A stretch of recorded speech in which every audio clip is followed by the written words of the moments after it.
Bienvenue à Ça ne tombe pas du ciel. François Bégin est avec vous pour cette émission spéciale. Aujourd'hui, dans ce hors-série, on reçoit des invités extraordinaires.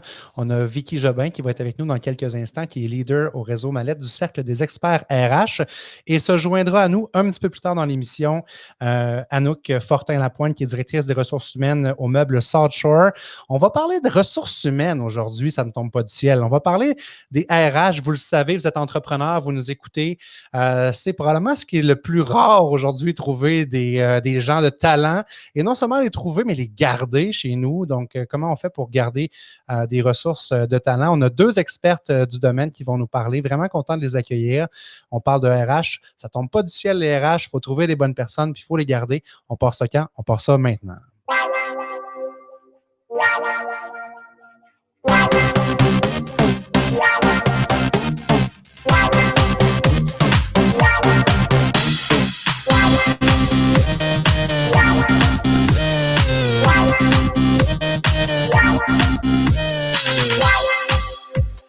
Ah, les ressources humaines. J'accueille Vicky Jobin à l'émission. Salut Vicky, merci d'être là. Salut François, merci de m'accueillir, c'est le fun. Ça me fait plaisir. Donc Vicky, tu es, on l'a dit tout à l'heure, leader du cercle expert RH au réseau Mallette. Tu es aussi leader en transformation organisationnelle. J'aime le titre, transformation organisationnelle. On transforme les organisations. Ça passe souvent par les RH, ces transformations-là, hein? Ça passe par les RH, mais évidemment, ça prend aussi la volonté de la haute direction, évidemment, parce que c'est pas les RH qui vont faire la transformation, c'est en collectivité. Puis c'est pas les RH tout seuls qui font ça tout seuls dans leur bureau. Non, c'est là. Ça, exactement. C'est ça, c'est collectif. Oui. Mais parle-nous de toi, Vicky, on veut apprendre à te connaître à Ça ne tombe pas du ciel. Qui es-tu, Vicky Jobin? Qui suis-je? Moi, comme tu l'as dit, je suis issue du domaine de la gestion des ressources humaines depuis une vingtaine d'années. Donc, j'ai gravi les échelons d'une carrière là, qui est partie d'un poste de conseillère à un poste de direction. Tu as étudié en RH ou en fait, on dit relations industrielles? Ouais. J'ai étudié en relations industrielles. J'ai fait une maîtrise aussi en gestion des organisations. Wow. Et j'ai fait ma scolarité doctorale en relations industrielles aussi. J'ai pas complété mon doctorat, mais j'ai fait toutes mes études là jusqu'à choisir mon sujet de thèse qui était les RH en transfert d'entreprise. Donc, j'ai également une passion pour le transfert d'entreprise. Et bon, dans les dernières années, je suis plus à mon compte pour l'accompagnement des organisations.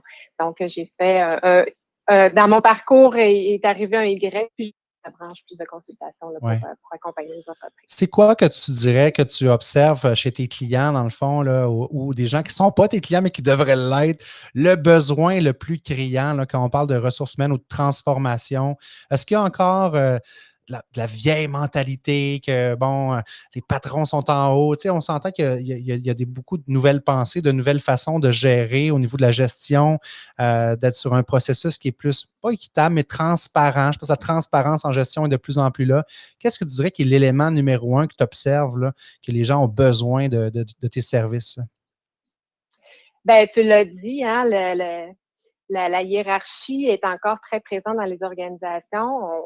On fonctionne encore beaucoup par des organigrammes très traditionnels avec des présidents, des vice-présidents, des gestionnaires, des employés. Donc, il y a encore ce système-là de contrôle dans les organisations, gestion très traditionnelle aussi.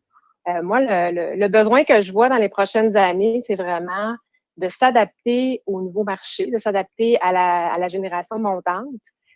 Puis offrir des lieux de travail qui sont beaucoup plus axés sur la confiance, l'intelligence collective, l'agilité aussi. Là, donc, je pense que c'est un besoin de plus en plus criant dans les organisations. Quand tu parles de confiance puis tu amènes des super bons thèmes, là, bon, tu as parlé des bureaux. Je pense qu'on voit ça là, à la mode Google, là, les beaux bureaux avec des glissades puis toutes sortes d'affaires, mais c'est pas tout le monde qui nous écoute qui est capable de le faire. C'est un questionnement. Puis je vois même des entrepreneurs qui nous écoutent qui commencent à laisser tomber avec tout ce qu'on a vécu dans les derniers mois, le bureau physique. On s'en est plus vers le télétravail.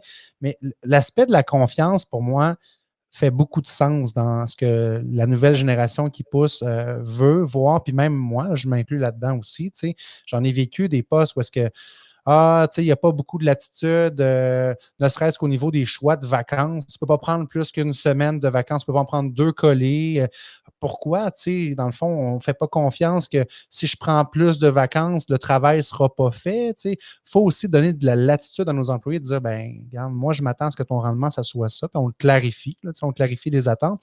Après ça, sur comment y arriver, tu sais, moi, ma méthode à moi, si c'est la mienne puis qu'elle colle à ma peau, pourquoi qu'elle ne serait pas meilleure que celle que mon patron veut me mettre dans la gorge absolument, puis il faut que je fasse la recette du gâteau, là, tu sais. Hum. C'est une question, je pense. Je C'était t'écoutais, pas une je trouvais ça question, super intéressant. il n'y avait pas de point d'interrogation à la fin, mais tu sais, je philosophais sur ça, puis je veux Ouais. t'entendre parler de la confiance parce que cet élément-là, pour moi, est au cœur de la transformation des organisations. Peut-être que je suis dans le champ carrément, tu sauras me le dire, mais je pense que c'est important. Ben effectivement, puis dans les dernières années, c'est sûr qu'il y a une transformation, il y a des nouveaux modèles de gestion qui arrivent aussi, et c'est démontré scientifiquement que plus on va faire confiance à nos employés, plus on va avoir des pratiques de gestion plus contemporaines, plus agiles, plus axées sur l'intelligence collective. Quand c'est notre objectif, la finalité financière arrive. Et traditionnellement, ben, on a des objectifs financiers, évidemment, parce Mhm. qu'il ne faut pas perdre de vue qu'une entreprise est là pour performer C'est financièrement. clair. Mais quand c'est l'objectif premier et qu'il n'y a pas de cohérence avec les pratiques de gestion en place, ben c'est plus difficile d'atteindre la performance financière. Et c'est démontré que quand on mise sur la main-d'œuvre, sur les employés, sur les bonnes pratiques de gestion, notamment par la confiance, inévitablement, ces entreprises-là sont beaucoup plus performantes parce qu'un employé heureux, ben, c'est un employé qui va être content de livrer son produit, son service. C'est un employé qui va donner un bon service à la clientèle, qui va demeurer, après ça, ben, on va avoir plus une grande capacité à attirer la main-d'œuvre. Évidemment, ben, c'est une spirale, éventuellement, ben, on va faire plus d'argent. Ouais. Ça part par là, ça part par cette confiance-là, puis les employés le ressentent aussi. Tu sais, quand je pense, on recule, là, ça existe sûrement encore, là, les fameux petits punchs là, qu'on fallait puncher la carte de temps. Il y a sûrement des industries que ça existe encore. Là. Ah oui, tout à fait. Mais Des feuilles de temps, des punchs, ouais, oui, mais on se c'est sent présent tellement encore. contrôlé. Là. Tu sens que Ben oui, ton- oui, puis les statistiques démontrent qu'il y a seulement 4% des gens qui sont mal intentionnés. Alors, pourquoi mettre autant d'énergie, autant de budget à contrôler nos employés alors qu'il y en a seulement 3 ou 4% qui sont récalcitrants? Budgetons-le, mettons-le au budget, cette perte en Hmm. performance-là, et gérons nos employés, embauchons-le de la bonne façon, gérons-les comme il faut. Puis, on n'a pas besoin. Les gens veulent pas, sont pas mal intentionnés. Les gens, fondamentalement, sont bons. Et quand on fait confiance en quelqu'un, généralement, il essaie pas de nous décevoir. Et c'est là qu'on va trouver le plein potentiel des personnes. Tu sais, quand tu sens que ton patron monitore à la seconde près ta feuille de temps, puis je t'ai enlevé 5 minutes là, tu as pris une pause trop longue, vas-tu avoir envie d'avoir un sentiment d'appartenance envers cet employeur-là? Tu sais, est-ce que tu vas avoir envie de t'enraciner là? Puis on dit, moi j'entends ça souvent, les jeunes, il y a tellement d'opportunités que vous êtes plus fidèles, vous changez d'une job. Tu sais, j'ai un oncle, moi, qui voit mon CV puis qui m'en parle souvent. François, tu as donc bien changé souvent. Tu sais, moi, dans mon temps, on restait 30 ans à la même place. Oui, mais ça a changé la game. Oui, j'ai fait des moves pour améliorer mon sort tout le temps, mais si j'aurais pu améliorer mon sort chez mon premier employeur qui m'a donné ma chance là, une vingtaine d'années, je serais encore là. Mais à un moment donné, quand tu sens que tu plafonnes puis que tu peux avoir mieux ailleurs, puis que tu vas être mieux traité, parce que ce n'est pas toujours une question d'argent. Je ne sais pas, toi, qu'est-ce que tu vis de ton côté, mais quand les gens quittent, il doit y avoir des pourcentages qui existent l'argent. Là-dedans, c'est sûrement pas tout le temps juste une question d'argent. Ah, c'est démontré scientifiquement aussi que la motivation première n'est pas le salaire. Ça vient peut-être en 3, 4, 5e rang. Je n'ai pas la Oh oui. donnée exacte, mais c'est sûr que c'est pas la motivation première. Puis d'ailleurs, la perte d'un employé, si on veut chiffrer, là, perdre un employé, ça coûte des sous. Ça c'est encore plus important. Perdre un employé technique ou un conseiller, là, ça peut valoir jusqu'à 40 à 50 000 parce que, bon, il y a les frais de formation, il y a l'embauche, il y a la gestion, tout ça, mais il y a aussi toute la démotivation des autres employés qui Hmm. doivent pallier pendant son absence à, à faire sa tâche. Et puis, ben, quand on embauche un nouvel employé, ben, on lui donne beaucoup de temps, donc on oublie peut-être les autres à côté. Puis c'est pas vrai qu'au jour 1, ton employé qui arrive, on ne connaît pas nécessairement son niveau d'expérience, mais il va être aussi productif que quelqu'un qui était là avant puis qui était à l'aise dans son poste. Tu sais. Il va avoir une adaptation. Puis effectivement, wow, je ne pensais pas que c'était autant d'argent, mais ça peut chiffrer, Ah ça oui, peut chiffrer rapidement. ben, c'est dur de le calculer parce qu'il y a des coûts directs. Eux, on a le contrôle dessus, on est capable de les chiffrer, mais tous les coûts indirects sont encore plus importants que les coûts directs. Là. Parle-nous de transformation en entreprise, Vicky, parce que, bon, tout à l'heure, je t'ai présenté comme étant leader en transformation organisationnelle. Parle-nous-en, parce que moi, je ne connais pas ça. Là. Je suis néophyte dans le domaine. On va s'adresser tout à l'heure aux gens qui sont plus spécialisés en ressources humaines parce que tu organises un événement la semaine prochaine, le 19 novembre. On va en parler plus en détail. Mais c'est quoi la transformation organisationnelle? Qu'est-ce que toi, tu vois de, mettons, dans, je ne sais pas à quel horizon, c'est-tu 5 ans, c'est-tu 10 ans, vers où on s'en va là-dedans? Là? Ben, moi, je vois une transformation organisationnelle vers des nouveaux paradigmes managériaux. Puis, je m'inspire beaucoup des modèles existants comme l'entreprise libérée, l'entreprise holacratique, le modèle Opal, sans toutefois proposer ces modèles-là parce que je ne pense pas qu'on puisse les copier-coller dans nos organisations pour la simple et unique raison qu'il y a autant de modèles organisationnels qui peuvent exister que d'entreprises. Hein. Il n'y a pas une entreprise qui est pareille. Par contre, dans ces modèles-là, il y a des pratiques qui sont, la plupart des modèles sont vraiment axés sur la confiance, sur l'agilité, sur l'auto-organisation. Donc, moi, je prône vraiment des modèles de gestion où on va mettre en place, on va d'abord essayer de dégraisser les modules, les moyens de contrôle qu'on a mis en place. Le fameux punch, peut-être? Le punch, oui. D'ailleurs, ces entreprises-là, pour la plupart, n'ont plus de punch. Mais on va à la hauteur de notre capacité, à la hauteur de notre aisance à changer, puis à s'adapter à des nouveaux paradigmes, se transformer en fonction de nos réels besoins aussi, parce que d'une organisation à l'autre, c'est pas les mêmes problématiques, les attentes sont pas les mêmes non plus. C'est pas la même chose dans le domaine manufacturier que dans le domaine des services, par exemple, ou dans le domaine des TI. Souvent, on va voir ces modèles-là beaucoup dans les entreprises en TI, bien qu'elles s'appliquent aussi dans l'entreprise manufacturière, mais on va le voir plus dans les modèles des hautes technologies. C'est toujours drôle, ça, de voir ça. Tu sais, je parlais de Google tantôt, qu'on voyait les bureaux. Tu sais. Pourquoi ça part de là? Est-ce que c'est parce que c'est des entreprises qui sont plus jeunes, donc ils se sont dit on va se réinventer, on va réinventer le modèle? Ben, c'est drôle ce que tu dis parce que la plupart des modèles qui ont été bâtis sont issus de la communauté agile. C'est vraiment l'agilité, là, comme on connaît, là, vraiment inspiré ces nouveaux courants de pensée-là. Et d'ailleurs, les entreprises en TI, la raison pour laquelle ils ont ces pratiques-là, c'est qu'ils doivent être agiles dans leur gestion de projet, dans leur gestion, parce qu'ils sont toujours à l'affût sont toujours obligés de s'adapter en fonction de résultats ou fait que s'ils ont trop de barrières qui viennent contrôler, ben ça les freine plus qu'autre chose. Donc, ces modèles-là ont vraiment amené des nouveaux courants des nouvelles pratiques de gestion. C'est quand même assez récent, là. C'est depuis peut-être les années 2000, ça fait une vingtaine d'années seulement qu'on est davantage vers des nouvelles pratiques de gestion comme ça, axées beaucoup sur la confiance et l'agilité. Mais c'est une évolution, hein. Le monde industriel a évolué depuis. Oh my God, oui. On oui, recule à la 40, Ford Model T, là, moi qui te parle d'automobile, mais ça a changé. Oui, exactement, le Fordisme, le Taylorisme.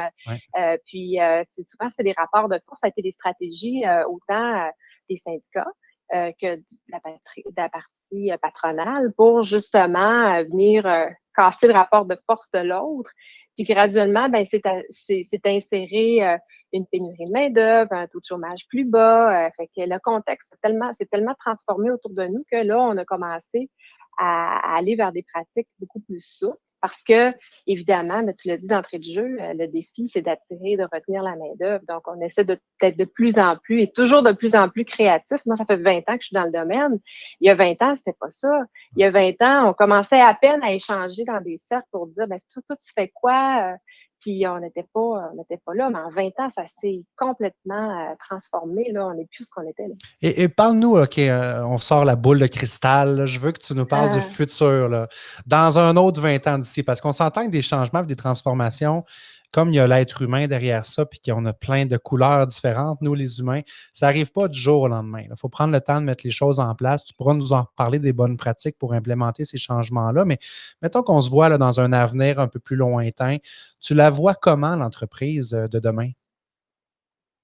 C'est vraiment une excellente question. Puis je vais me référer à Frédéric Laloux. Frédéric Laloux, c'est celui qui a écrit le modèle Opale, la théorie sur le modèle Opale. Frédéric prédit une cinquième ère après l'ère postmoderne. Puis moi, je crois qu'on s'en va vers là. Puis cette cinquième ère-là, elle n'a pas encore de nom. Mais je crois que la différence entre maintenant et aujourd'hui, c'est qu'on va aller beaucoup plus sur du savoir-être, c'est-à-dire un éveil de conscience sur le fait que l'humain, mis à part qu'on est rémunéré en fonction de notre travail, mais l'humain a des besoins, l'humain a des émotions. Et on va commencer à aller davantage dans ces zones-là. Puis moi, je le vois beaucoup, on parle de cercle. J'ai visité le cercle des dirigeants aussi là, au réseau Mallette. Et j'ai vu que les dirigeants étaient beaucoup plus commencer à se transformer comme humain aussi. Donc, je pense que demain, les gestionnaires de la nouvelle génération aussi, c'est les gestionnaires, puis les dirigeants, puis les entrepreneurs qui démarrent des entreprises de façon organique. Donc, les modèles vont être complètement changés. Puis c'est eux qui vont réussir à attirer la main-d'œuvre qualifiée, alors que les entreprises traditionnelles n'y arriveront plus. Est-ce que ça ne sera pas, Vicky, la fin des universités telles qu'on les connaît aujourd'hui, qui misent tellement plus sur le savoir-faire que le savoir-être? J'ai rien à dire contre ces écoles-là et ces établissements-là, mais il me semble qu'on est encore dans le modèle de v'là 50 ans. Tu sais.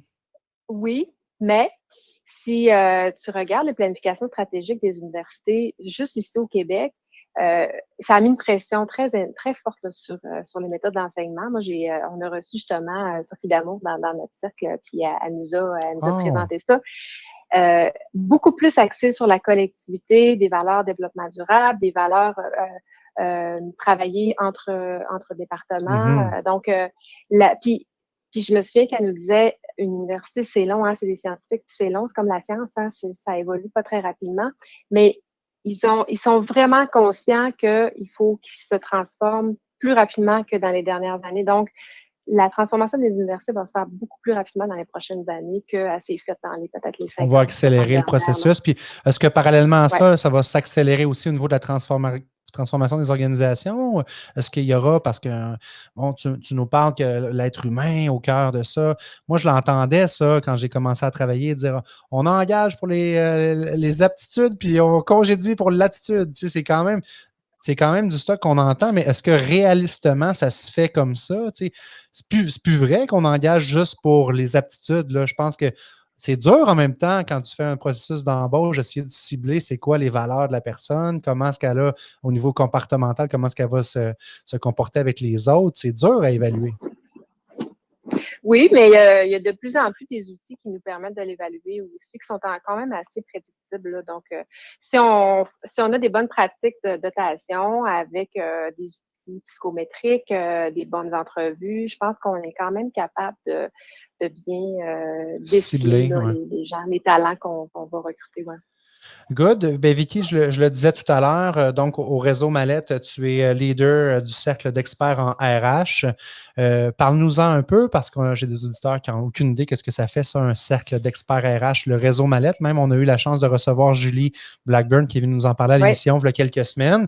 Mais vous avez qui autour de la table? C'est quoi votre gang? Là? Ah, c'est une super de belle gang.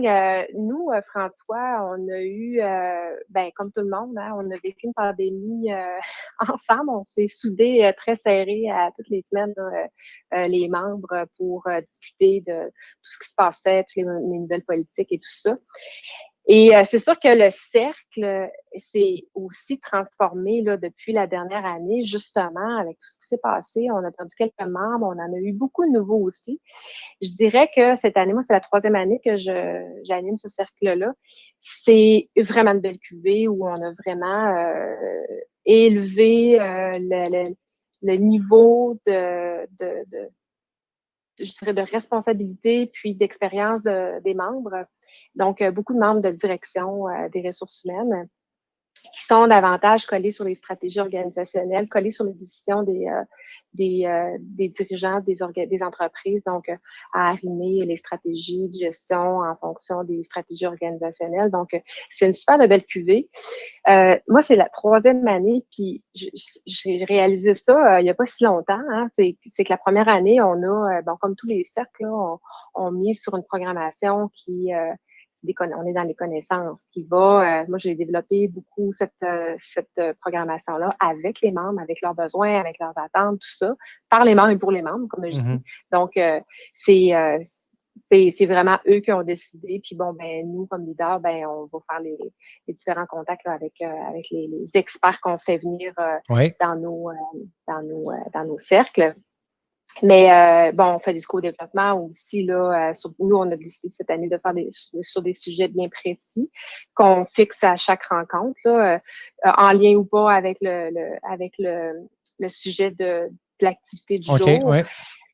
Parce qu'en ressources humaines, l'affaire, c'est qu'il y a beaucoup, puis moi, j'ai fait partie de plein de cercles, il y a beaucoup de partage de pratiques, de bonnes pratiques, comme on va faire dans toutes les autres expertises, mais on a beaucoup de partage d'outils aussi. C'est-à-dire, on va échanger nos politiques, on va échanger toutes sortes de choses, là, nos pratiques de dotation, comme là, pendant la COVID, c'était les politiques de télétravail. Donc, quelqu'un a bâti, puis là, on le prend, on le tweak un peu, on l'adapte à notre contexte. Fait qu'il y a beaucoup de ces échanges-là qui se font.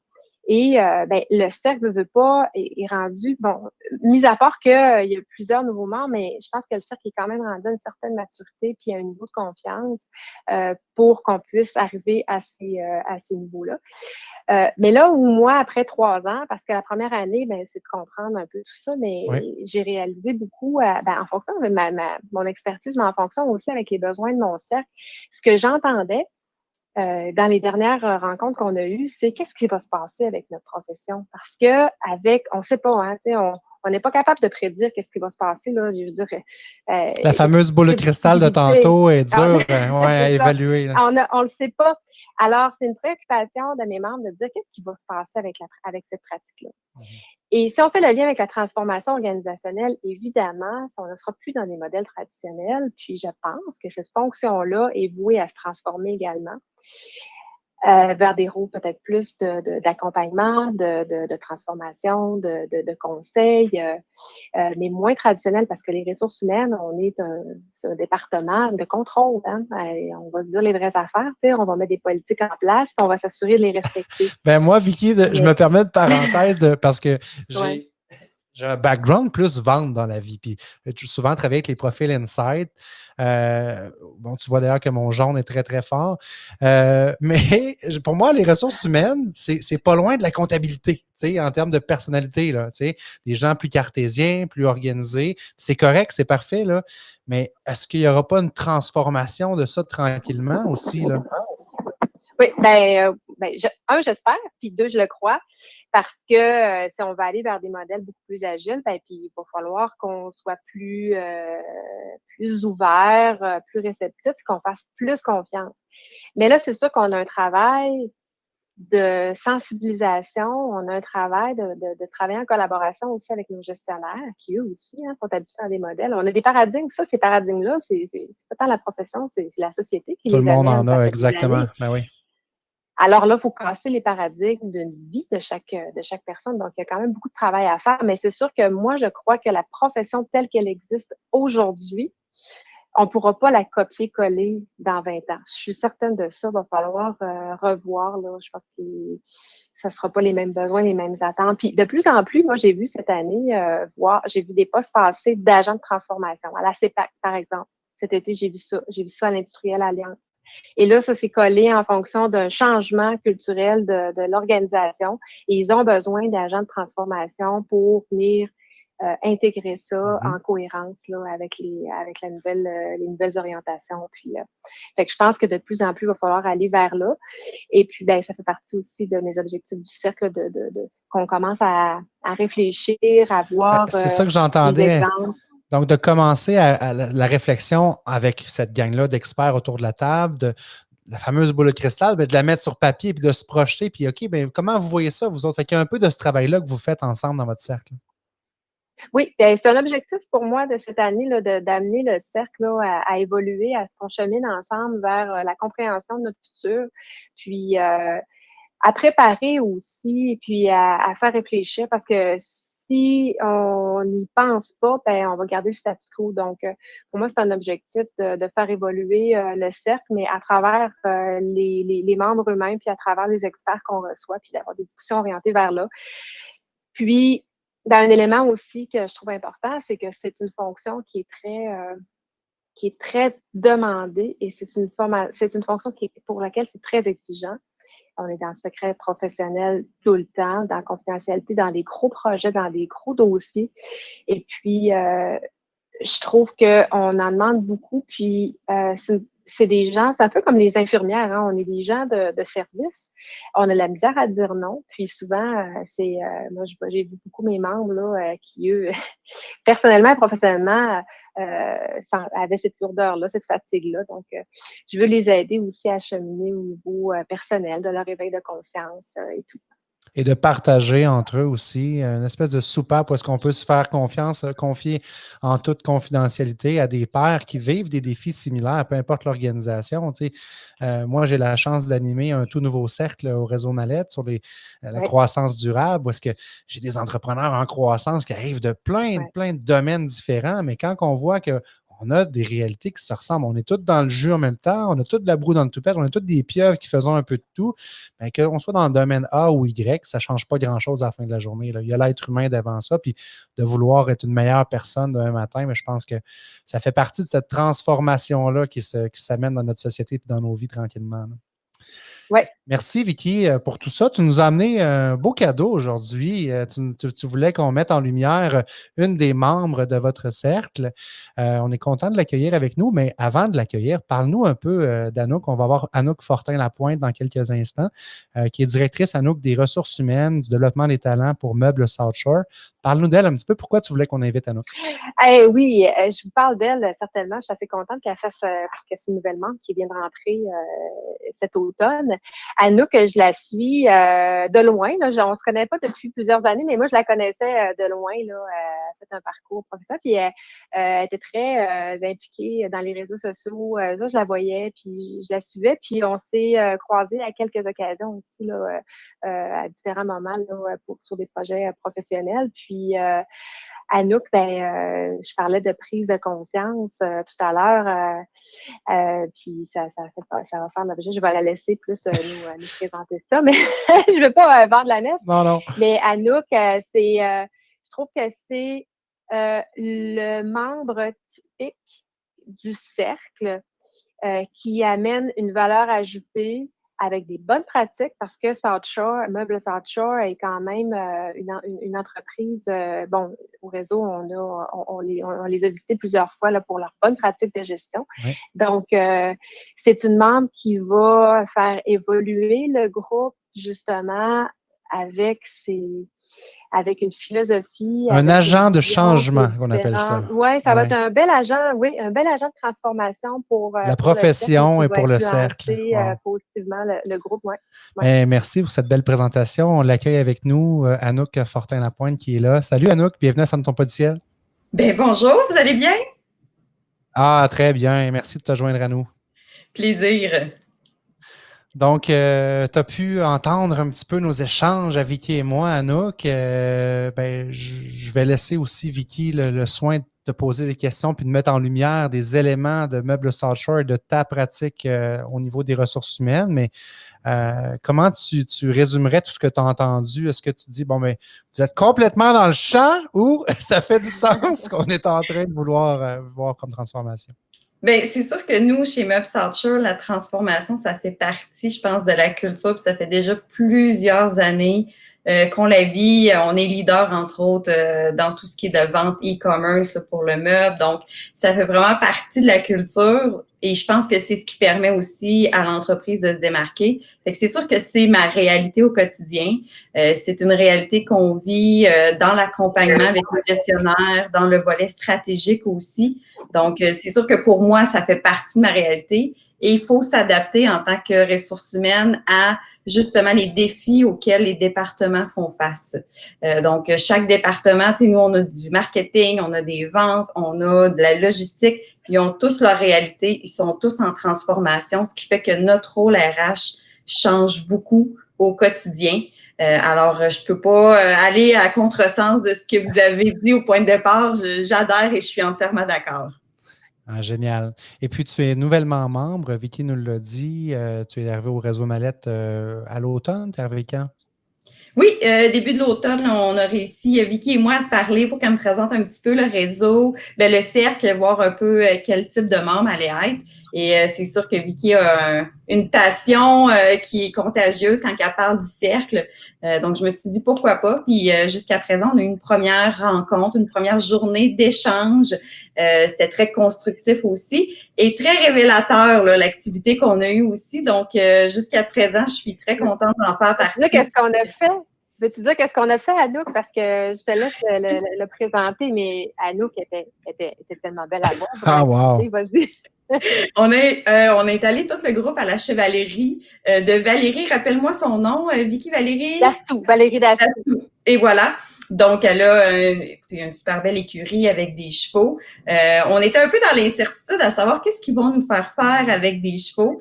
Donc, on est arrivé là un peu hors de notre zone de confort, en toute honnêteté, mais on a vécu un après-midi incroyable parce que les chevaux, ce qu'il faut comprendre, c'est qu'ils sont très, très réactifs à comment que nous, on se sent intérieurement comme humains, comme gestionnaires, comme, tu sais, partenaires d'affaires, comme aussi même, tu sais, des fois, partenaire amoureux, veut pas, comment qu'on sent a un impact et les chevaux le font ressortir immédiatement.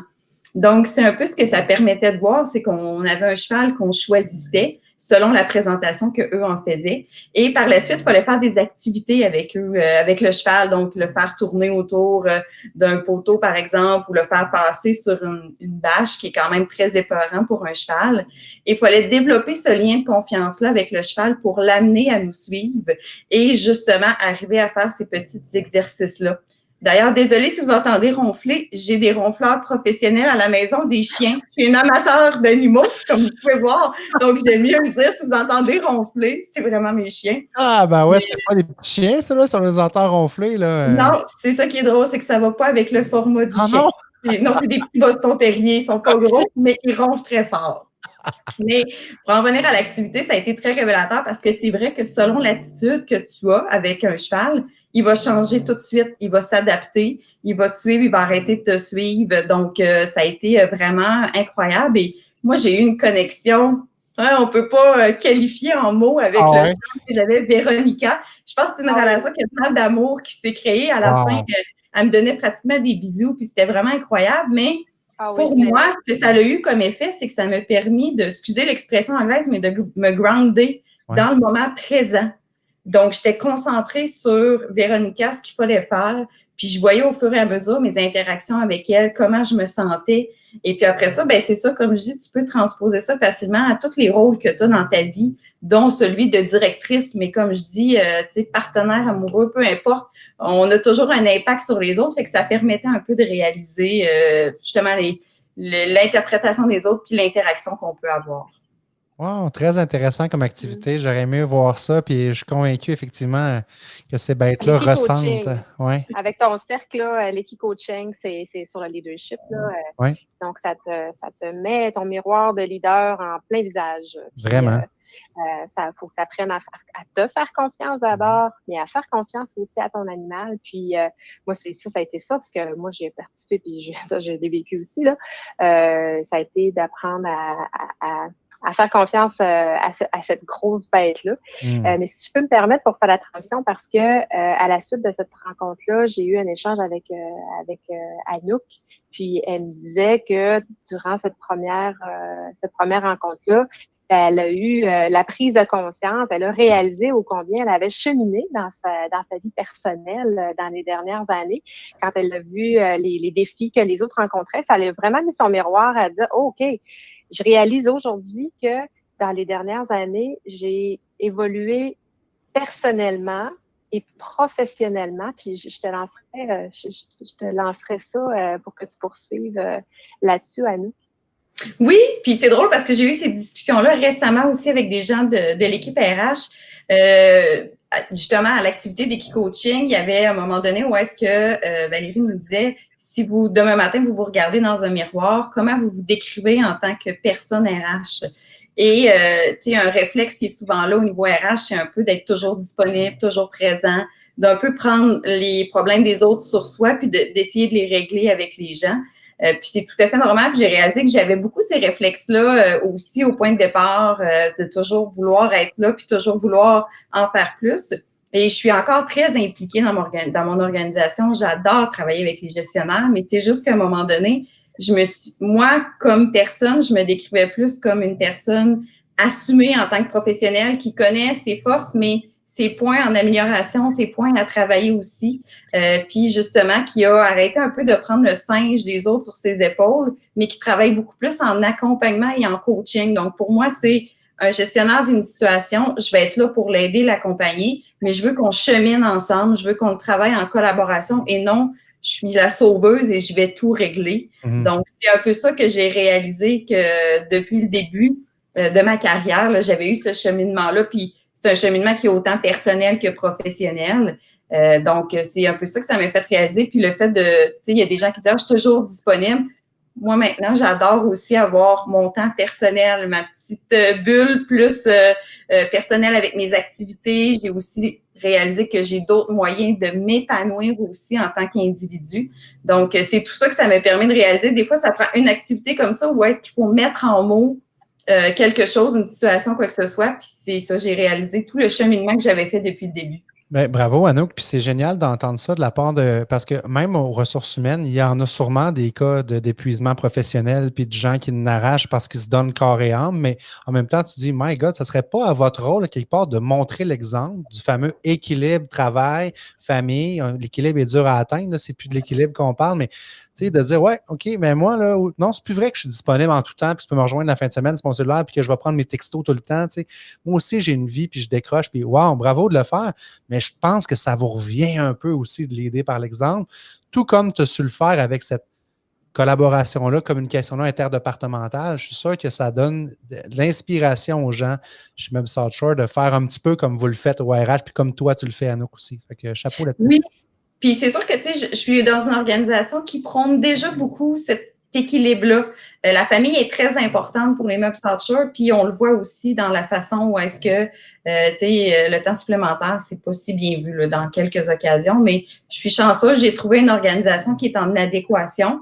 Mais en effet, je pense qu'en tant qu'RH, souvent, c'est nous qui sommes un peu les responsables ou les leaders des projets plus conciliation travail-famille, mieux-être, tu sais, tous ces programmes-là, souvent, ça relève de nous. Puis je pense que oui, il faut donner l'exemple parce que si nous-mêmes, on le fait pas, mais qu'on prône ces programmes-là, c'est comme un double message. Qui va le faire? Qui va le faire si vous le faites pas vous-même? Ouais. Exactement. Ah, good.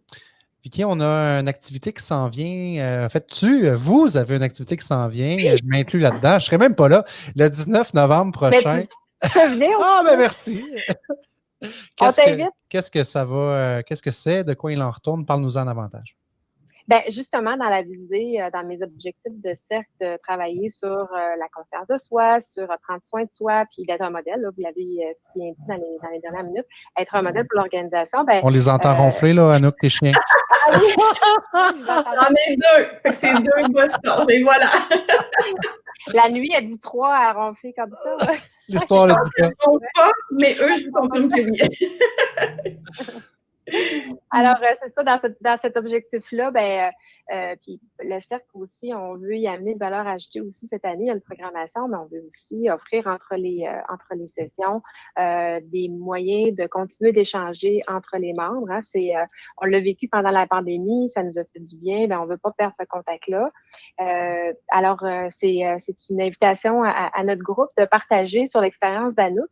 Anouk, il y a quelque chose qu'elle a peut-être moins dit tantôt que je trouvais super intéressant quand on s'est parlé. Elle a dit c'est important d'avoir un équilibre dans notre performance professionnelle et notre performance personnelle. Puis moi, je trouve ça fantastique parce que c'est vrai que dans notre vie, on peut performer au travail, mais à la maison, avec notre famille, avec nos amis, avec nos conjoints, on ne performe pas pantoute parce qu'on n'a pas la tête là. Donc, je trouve que l'exemple d'Anouk de partager sur son éveil de conscience, parce que pour moi, c'est un éveil de conscience. C'est venu de quelque part, il y a un élément déclencheur. Donc, elle va pouvoir nous parler de ça. Mais en même temps, elle a aussi choisi une entreprise avec laquelle elle est en cohérence, une entreprise qui lui offre la chance. Puis qui l'a challengé là-dessus, hein, qui a dit, là, je reprends les mots de ton patron, mais qui a dit, écoute, Anouk, si tu fais 50 heures, là, ça m'impressionnera pas, là. Wow. Donc, elle, c'est ce qui l'a attirée. Elle a dit, ben, moi, J'ai pas pour entendu une fois, ça souvent, mesdames, mais là. non, c'est hot, là, ouais. Wow. Fait que, tu sais, elle dit, moi, je suis allée là, j'avais un petit veston, mais j'étais en jeans. Elle dit, pour une fois, j'étais moi-même. Je me suis pas habillée derrière un habit. J'ai pas mis mon costume. J'ai été Anouk. Donc, bon, on veut parler d'Anouk, mais on peut parler aussi des bonnes pratiques de gestion qui vont encadrer cet équilibre-là, cette performance, l'équilibre dans la performance personnelle et professionnelle. Puis, je trouve que l'exemple de Meubles South Shore est vraiment super approprié là, pour nous faire réfléchir autant sur les bonnes pratiques, mais sur les bons outils aussi de gestion qu'on peut mettre en place. Là. Ça donne le goût d'y aller, ça donne le goût d'en savoir plus, d'en entendre davantage. J'ai jamais entendu ça, moi, des gestionnaires comme ça qui, mon Dieu, sont tellement humains. C'est rafraîchissant d'entendre ça. J'ai eu la chance de recevoir Bruno Marchand de Centraide, moi, notre première activité de notre groupe sur le leadership vulnérable. C'est d'accepter qu'il n'y a pas tout le temps le front là, qui est beau sur les médias sociaux, là en arrière, là, les gestionnaires ou en tout cas, peu importe qui dans vos équipes, on a le droit d'être humain puis d'être vulnérable aussi là-dedans, puis de vouloir démontrer le côté des choses plus proche de la vérité, dans le fond. Vicky, comment ça marche? Les gens qui nous écoutent, qui veulent s'inscrire, on va mettre le lien, j'imagine, disponible. Est-ce qu'il y aura un site là, via le réseau Mallette? Oui, via le réseau Mallette, on va avoir un lien Je m'inscris qu'on pourra mettre, qu'on pourra diffuser. Dans les commentaires, oui. Dans les commentaires. Normalement, les activités entre cercles comme ça sont réservées aux membres. Et là, on a décidé d'ouvrir cette activité-là à monsieur tout le monde qui a envie d'entendre sur Meubles South Shore, mais aussi sur cet éveil-là sur Anouk. Pas madame tout le monde, juste monsieur tout le monde ou je te taquine? J'ai dit madame tout le monde, monsieur, madame tout le monde. Ils sont tout le monde, pas tout invité. Moi, ça ne tombe pas du ciel. Nos auditeurs, je vous invite, si vous avez eu le goût d'en savoir plus ou vous connaissez des gens qui œuvrent dans le domaine des ressources humaines, même de la gestion. Je verrais bien des gens dénoncer leur patron, dire va donc entendre ce qu'ils font chez Meubles South Shore. Peut-être qu'on peut s'imprégner de ça. Taguer des gens dans les commentaires, aller taguer des gens qui évoluent autour de ça puis qui auraient avantage à en apprendre davantage. Donc, cette inscription-là qui est gratuite, Vicky, on ne l'a pas mentionné, oui, absolument. Sans frais, 19 novembre prochain. Pour cette activité-là organisée par le réseau Mallette, par le Cercle des leaders RH, par Vicky Jobin, notre invitée, et son invité, Anouk Fortin-Lapointe. Merci beaucoup, mesdames. Ça a été très agréable de vous recevoir. Est-ce qu'il y a un petit mot de la fin qui vous vient à l'esprit? J'aime bien aussi des fois poser la question qu'est-ce qui, dans ce qui vous guide à tous les jours, vous inspire? Est-ce que c'est la lecture d'un livre en particulier qui a été le point tournant? Vicky, tantôt, tu nous parlais du livre de Frédéric Laloux. Est-ce que ça peut être un livre? Ça peut être un podcast? Ça peut être un TED Talk? Y a-t-il quelque chose là, que vous aimeriez donner comme référence? Ben oui, les livres Frédéric Laloux, Isaac Getz, Robertson, c'est des livres, c'est des bons outils de référence, mais ça demeure technique. Moi, ce qui m'a vraiment fait transformer, moi personnellement, c'est un livre qui s'appelle Ma mission de vie, qui m'a remise sur mon chemin, sur mon X, parce que dans la vie, j'avais besoin de savoir pourquoi je faisais les choses. Donc, qui m'a ramené à qui j'étais comme personne, puis qui a éveillé ma conscience. Puis finalement, ben, c'est ça que j'ai envie de communiquer là, avec les gens. Là. Donc, je pourrais laisser Carole quelque chose. Adrien, là, tu me prends pas de problème, je mettrai les liens. Carole, André, je mettrai le lien, oui, effectivement. Je mettrai le lien dans les commentaires de l'épisode. Merci beaucoup pour ça, Vicky. Anouk, de ton côté? Ben moi, c'est sûr qu'il y a eu beaucoup de développement personnel de mon côté, donc beaucoup de livres en développement personnel, et j'ai développé un peu une capacité d'introspection, je dirais, que je fais au quotidien. Mais c'est sûr qu'un des livres que j'ai, dans le fond, que je connais depuis que j'ai terminé ma maîtrise, c'est vraiment sur le flow.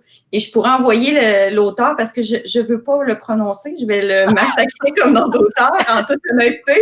Mais c'est vraiment intéressant parce que c'est un peu justement de voir qu'est-ce qui nous intéresse vraiment, dans quoi qu'on est passionné, c'est quoi nos intérêts qui nous sort juste un peu de notre zone de confort, qui nous permet de se développer, d'avancer et de miser là-dessus. Tu sais, quand on fait une activité puis on perd le fil du temps, qu'on est comme « wow », tu sais, on est vraiment dans notre bulle puis on avance, c'est très intéressant. Fait que de miser sur ces activités-là, ces tâches-là pour continuer à se développer.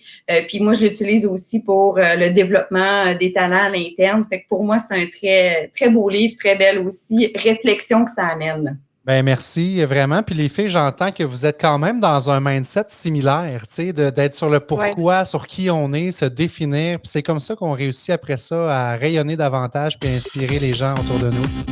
Anouk, Vicky, merci de l'invitation. Puis j'invite les gens à s'inscrire pour le 19.